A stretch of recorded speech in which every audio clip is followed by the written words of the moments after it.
Kataleya News TV, beau s'abonner massivement, beau liker et puis beau s'abonner na Katia. Fani Kataleya News TV, wapi place au bokozala jamais déçu. Ba émission ya bien. Fani Kataleya News TV, nde makambo. Bolingi bomo na 100% chochocho. Bolingi bomo na ba télé-réalité plus. Ba émission eza tellement ebele. Oyo bino moko boko découvrir na Katia Fani Kataleya News TV.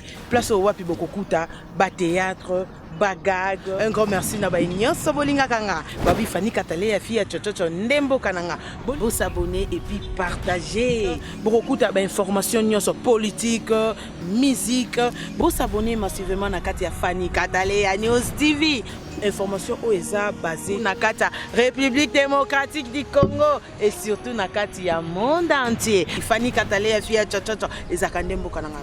Bo s'abonner massivement.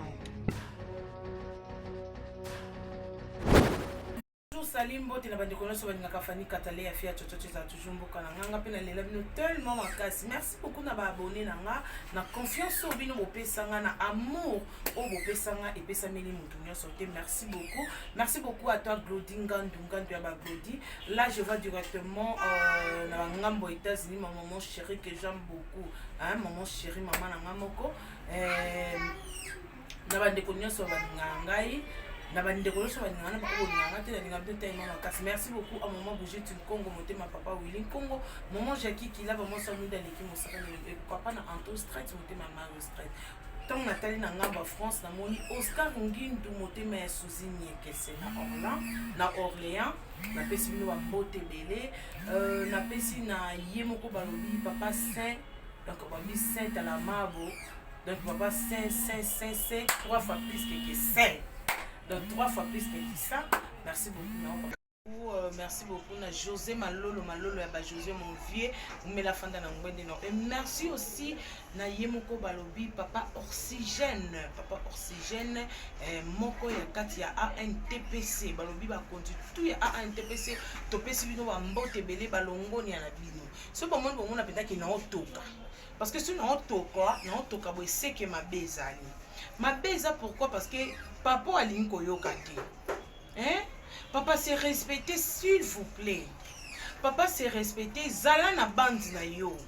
Bandi oyo kote za bandi na oten quand même. Si on a le bina lobano kaka Fani Kataleya poni osalibwe, Kataleya poni ozongisibwe biso yeba kite. Est-ce que papa na biso bandi oyo kote eza bandi na yo? En réalité za bandi note? Luka okotaka na bande na yo artiste à danger mais papa ka diomba za danger te. Papa ka diomba za danger te, papa ka diomba sa kufi aza danger te. Hein? Papa ka diomba za danger te parce que ton babi artiste à danger comme ya association nous qui fondation na yo. Eza artiste à danger. Mais ce que oyo papa ka diomba za à danger te. Papa ka diombo asa kufi. Papa ka diomba kufa déjà ba tieba depuis na ndaka malili. Place tozo zela mukolo toke ko bimisa. Ce que yango papa yo likamoni na biso. Oli kotika biso te poani oluka nini o juste olukaka nini ozaka na posa nini oluka nini yango na famille mo bazala bango ba respecta bango makati balingi respect famille bazala bango na besoin respect ana bango na besoin te que o boy ozongisa bango boy bon memani na yo na alosanjo bino wana kundu pa si boke boke sala ni lettre boke sala lettre pour bo proposer bon ba ebisi no bana besoin osenga bambo bon baza besoin to bana besoin soki mutu ko aider mutu yemoko volontairement aye apesi faire mbongo na ya participer contribuer ce ko oya bino bosali lettre bosangani pakosipo soki pakosipo na soki pasoko piko soki pe pasoko nini wana bosangani na artiste à danger na artiste à danger na pakotisipo soki participer nini wana bosangani piu ata sonité bon mani tipa et pas na famille à Kadiomo place matangeza même si bino bango bazena besoin état de besoin est-ce que vraiment bango ba ebiso ba donc ba viena ngaba biso ngaba bolimbisa ngase bomoni ngana oloba enso bo silikila ngake no Kataleya kwa nyo lobi boto oloba mabete faut éclaircir likambo tant likambo ezana ebandi donc ndena zako nazo toka parce que information ana penza en tout cas esimite famille ba bazali kolo et bembana ndenge zana port ya papa na biso et un niveau likolo mais tala ndenge artiste à danger nga kitisango donc artiste à danger nga kitisango tina niveau c'est donc mpona kolakisa baboye balobi boye nga nazokomisa obe message parce que chochocho ezaka mboka na nga balobi boye pakosi po soki pakosi pa soki pakosi nini wana na artiste à danger lettre na bino oyo bokomaki oyo bokende nango mpo bokotisa ngo bopiblie ntina na baréseau sociaux ya lettre wana soki otali bango barango déjà famille boye balobi boye ka nde bosala balettre na bino ka nde mpe bokende kuna boleka na batv boanile lettre na bolobake famille etindi bino te tala nde bayokisi bino soni na minute oyo lelo oyo bango mo babengisi président Ngalfar tala niveau babengisi président Ngalfar président Elombe Roch Bokabela Bodo président Roch Bokabela Bodo président Massoum babengisi 4 présidents oyo bango bao reconnaître na ANTPC babengisi bato ANTPC babengisi bino te tan niveau babengisi ANTPC keza mpo bakeswa mpo babengisa bango ke balingi na bango te baboyi yo olukaka nini yango juste balingi na bango titanti no te parce que olokwa bango baboyi na cotisation oyo olingo osala mbongo olingo osala na su okende o lepa bisa bango babi baza makolo maboko na bango ya kokota partout ya kosala makambo na bango partout botika bango ebembe eza na matanga bato eza nango na world bino bango bokita ngo bodesabona ngo tina se ata yo moko papa olukaka nini oza ko artiste et comédien te ozalaki ancien musicien soko omoni ke kote wana kuna ndeti bamusicien bele baza omoi ntango osungaka bamusicien esalaka bien ntango okenda mingi na kota bamusicien esalaka giu esalaka kitoko esalaka giu ya kemali soko ndeti na kote oye soko oluka nini tala soko nde babengi président bango bakoconsidere na bango président Ngalfar président Elombe président Roch Bokabela Bodo président Massoum yo banini na bango considere te balobi kende zwa lettre oyo bosalaki bino mibale bassociation mibale oyo bosalaki boke bozwa lettre wana bokende boleka na te fo bosango ke balingi na bango te baboyi na bango baboyi balingi te nga mpe naza kaka bongo mopanzi sango naye kokomisa message vie zonga zala yo zonga na kikarisme zala pinch isalukano wana bona era ngona yoka o mama Brigitte Nkongo benga kuna Katalea ma fille pourquoi t'as fait ça na ka côté kuna boye maman chérie heureux de l'ombre na kati États-Unis balanga ma fille t'as fait ça Charmille la charmante kuna belle na kati États-Unis Charmille la charmante on yoka yaya pourquoi t'as fait ça yaya il fallait pas bana français ba dynamique et surtout na kati États-Unis na français na anglais mingi tout français te mingi de anglais Charmel donc ye kuna mingi anglais na boy nanga vie na ngai José Malolo ba José binanga lo balanga Katalea tuka petite sœur na sepelite te jezonga mukoko zala yo zala pinch na ndenga mabete zala yo peza esa bien te famille na bazo jimi na kabiso yango mwe makambo boye oke na famille oyo pia kuna ndeti kuna mutu okoropo kuna aza te mutu oyo koluka okoropo okotisa po sokotia bato morale yebaka edossier na nyonso towana mokoti motu morale tosala boye tozongisa boye bango baboyi na bango tokende boye tosala boye tozongisa boye famille elobi te famille ntongo balali balamuki la nuit porte conseil toyebi président Ngalfar azali président Elombe azali président Massoum azali président Roch Bokabela Bodo azali parce que bayebi ke clique wana nde babanda kozala na papa na biso Kadiombo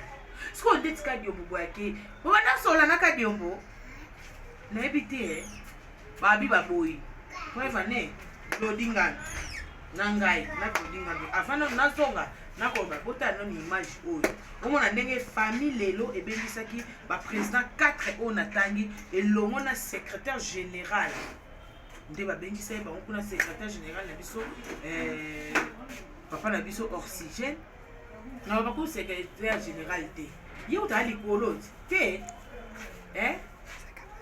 syndicat eaza secrétaire général tala nom donc papa moko alobaka nde kutu mingi te ezaka moni donc papa mosengo na biso ya théâtre eza nde cardinal mosengo na cardinal na biso ya théâtre eza nde papa oxygène olieke nalobaloba mingi toyoka nano eleme ezali oyo ya baprésident Elombe nde bakendaki na famille malgré famille eboyaki nani bazwa image mais président na biso baprésident so lokwa baza na besoin kopesa compte rendu président apesa compte rendu sur place et après tozonga na bino toyeba su ndenge tokokena. Bien, je venais en ma qualité de président de l'Association nationale de théâtre populaire et cinéma ANTPC de conduire une petite délégation, membre du comité, pour parler officiellement avec la famille, parce que comme cela se fait d'habitude, nous ne prenons aucune initiative si on n'a pas été avec la famille. Et dès que nous avons eu la première nouvelle annonçant le décès de notre collègue, nous avons réuni les artistes pour leur dire que la nouvelle était exacte et que nous attendions que la famille se réunisse pour que nous sachions ce que nous devons faire. Parce que tout décès est une affaire d'abord de la famille, quel que soit le niveau ou le rang social de la personne décédée, c'est d'abord une affaire familiale. Et nous avons toujours respecté cela, et d'abord pour que nous puissions aussi rendre un hommage mérité à notre collègue ou à nos collègues qui sont décédés. Nous l'avons toujours nous l'avons toujours fait. En ce qui concerne notre collègue Marx Kadiombo, nous venons donc d'avoir une rencontre avec les membres de sa famille et nous avons eu les informations qu'il fallait concernant tout ce qui va se passer pour ces obsèques. Et ce que nous retenons, c'est que la famille ne veut pas du désordre. La famille n'attend pas que quelqu'un là, un donateur qui va s'exhiber. Comme nous le faisons dans nos coutumes, que celui qui veut assister la famille le fasse dans la dignité. Et que cela se fasse au niveau de la famille. Et nous regrettons déjà les quelques cas que nous avons toujours connus lorsqu'il y a des cas de deuil. Il y a des gens qui se présentent comme des commissionnaires. Il y a des gens qui se présentent comme... on ne sait même pas comment les qualifier. Et lorsque la famille n'est pas unie, souvent nous avons des problèmes lorsqu'il y a des deuils comme ça. Heureusement qu'ici, la famille est unie, il n'y a qu'une seule voix. Et la famille nous dit, c'est une révélation d'ailleurs, que notre collègue Marx Kadiombo est prince. Donc il mérite tout ce qu'il faut comme, j'allais dire, éloge. Qu'on ne vienne pas ajouter une note fausse à ce qui est déjà bien fait. Et là, nous demandons à tous les artistes et comédiens de se mobiliser pour que le jour des obsèques, nous fassions honneur, que nous rendions honneur à notre collègue Marx Kadiombo. Et je cède la parole à M. Boudou. Voilà, merci beaucoup, Excellence, Monsieur l'ambassadeur de la paix, président de la NTPC. Alors, comme vous venez de le dire, je le confirme, donc on venait d'avoir une séance de travail avec la famille. Donc, c'est une occasion, comme le président vient de le dire, de lancer un appel à tous les artistes. Celui que nous pleurons n'est pas n'importe qui. C'est parmi les icônes que nous avons perdues. Sur le plan artistique, nous pleurons un grand. Et sur le plan familial, c'est un prince. Et donc, j'en appelle au respect de l'illustre disparu que nous allons nous associer à la famille pour lui rendre les hommages dignes de son rang. Et donc, aux artistes de garder une attitude de respect, de dignité, parce que, comme vous le savez, celui que nous pleurons aujourd'hui était d'une vie très digne. Il ne tolérait pas n'importe quoi. Alors, ce n'est pas à l'occasion de son décès que nous allons venir déshonorer sa mémoire. Et comme vous le savez, on a toujours dit, un artiste ne meurt jamais. Certainement, il sera en train de suivre tout ce qui va se passer. Parce que désormais, il se retrouve au-delà et il sera considéré comme étant un de nos ancêtres.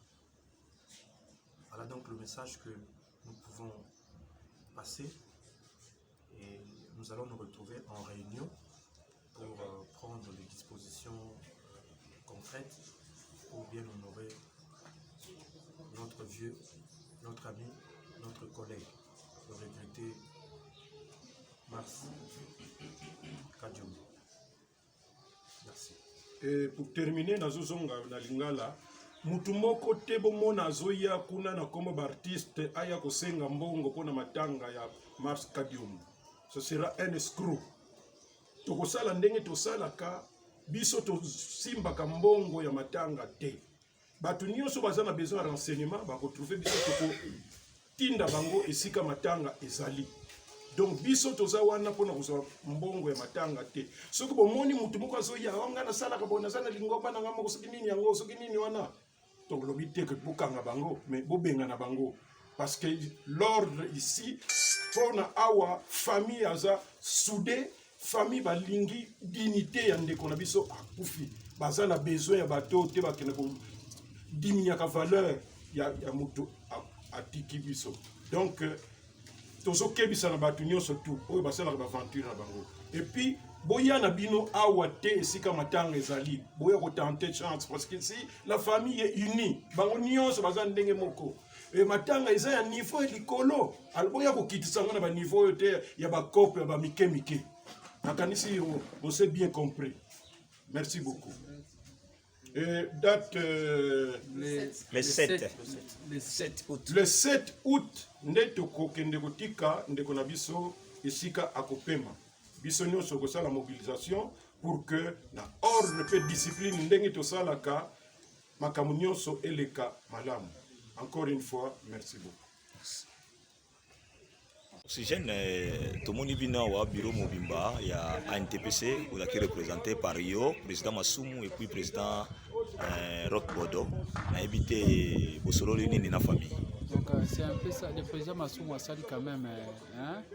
Moi, relaté l'histoire en Leki, donc les qui rencontrent appel aux familles, nous étions invités aussi par la famille.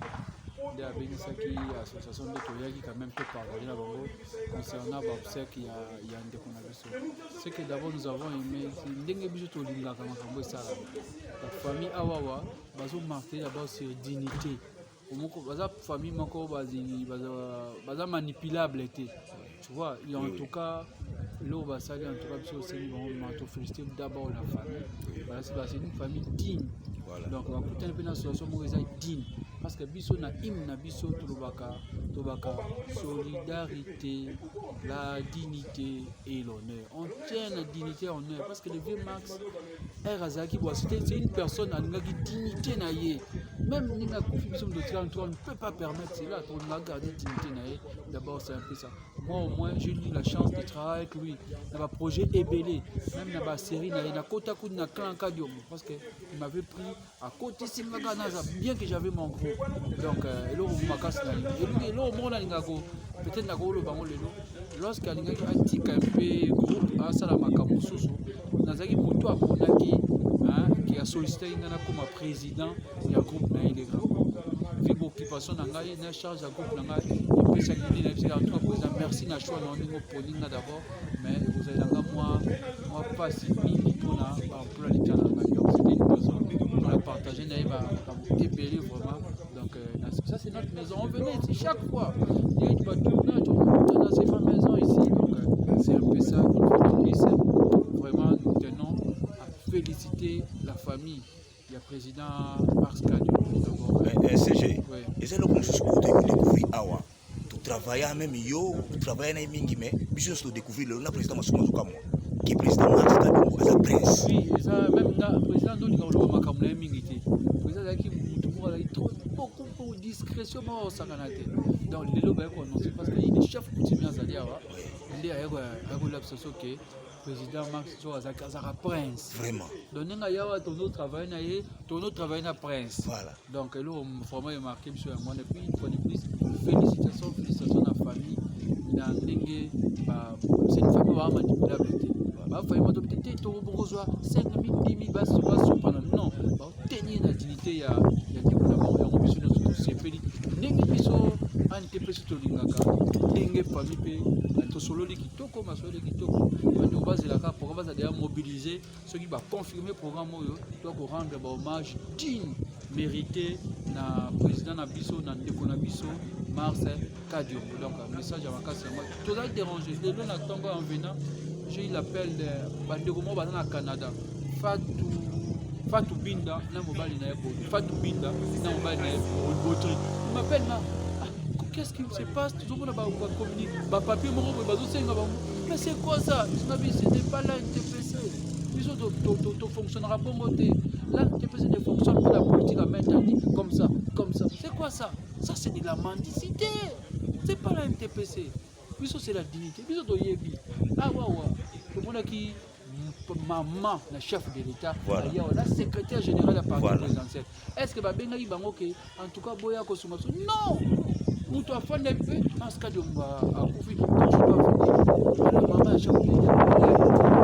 Et puis l'autre moment, on a lettre, on fait sa vie, mais c'est même manqué du respect de la maman, chef de l'État, parce qu'il est déjà combien. Alors oui, ok, ça va, tout c'est la programme. Dans tout le monde,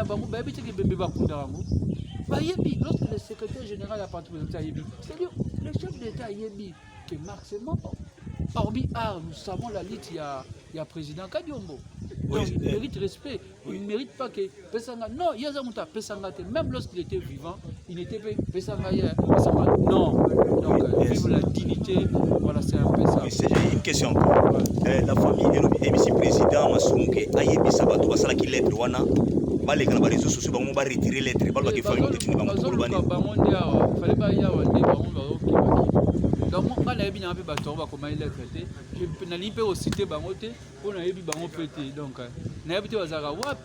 Donc, moi, c'est pas la NTPC.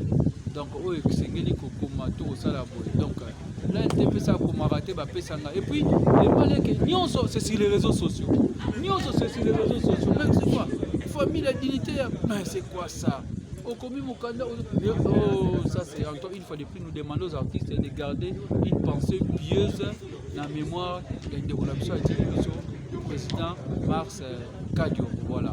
Merci beaucoup. Maintenant, Binomoko Bandeko Babolingo, pour tout à l'image, Bomoni Binomoko Dege, excuse, président Massoumou a fait si compte rendu. Il y a réunion aux familles à Papa Nabiso Kadiombo et Bengisaki Bango.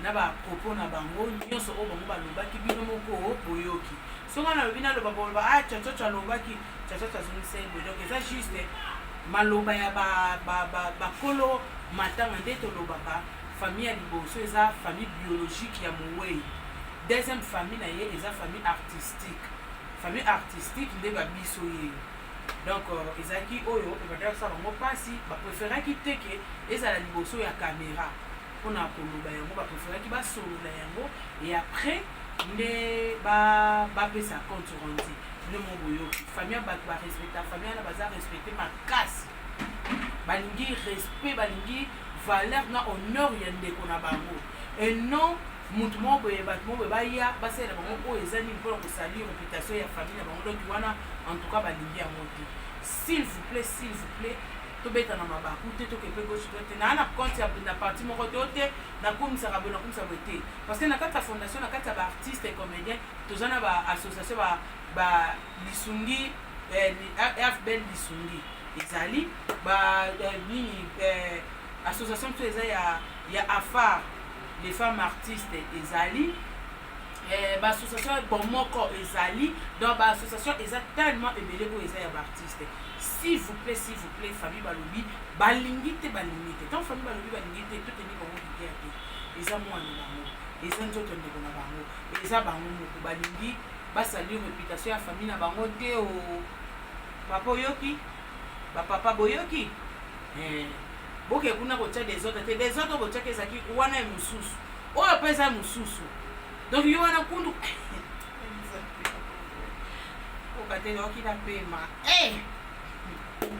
Merci Ezakinga Wabino Fanny Katale a fait toutes ces artistes. Merci beaucoup à Tom Blodinga, mon réalisateur. Pourquoi pas la Laetitia Ndonga, la ministre de la presse, Babi. Nzambaza Karatata, Nzambaza Likolo et Nyoso. Merci beaucoup d'avoir découvert ce que vous avez branché sur le côté cimenté pour nous regarder. Où est l'équipe au Cornalelo? Merci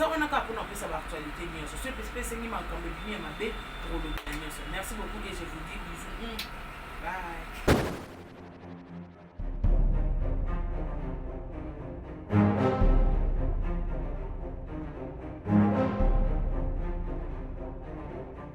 Fanny News TV, beau s'abonner massivement, beau liker et puis beau s'abonner na Katia. Fanny Katalea News TV, wapi place au boko zala jamais déçu. Ba émission ya bien. Fanny Katalea News TV, nde makambo. Bolingi bomo na 100% chochocho. Bolingi bomo na ba télé-réalité plus. Ba émission eza tellement ébélé. Oyo bino moko boko découvrir na Katia Fanny Katalea News TV. Place au wapi boko kuta, ba théâtre, bagag. Un grand merci na ba nyonso bolinga kanga. Babi Fanny Katalea fille chochocho ndembo kananga. Bon s'abonner et puis partager. Beaucoup d'informations nyonso politique, musique. Bon s'abonner massivement na Katia Fanny Katalea News TV. Information OESA basée na Katia République démocratique du Congo et surtout na Katia monde entier. Fanny Katalea fille chochocho ezakandembo kananga. Bon s'abonner massivement.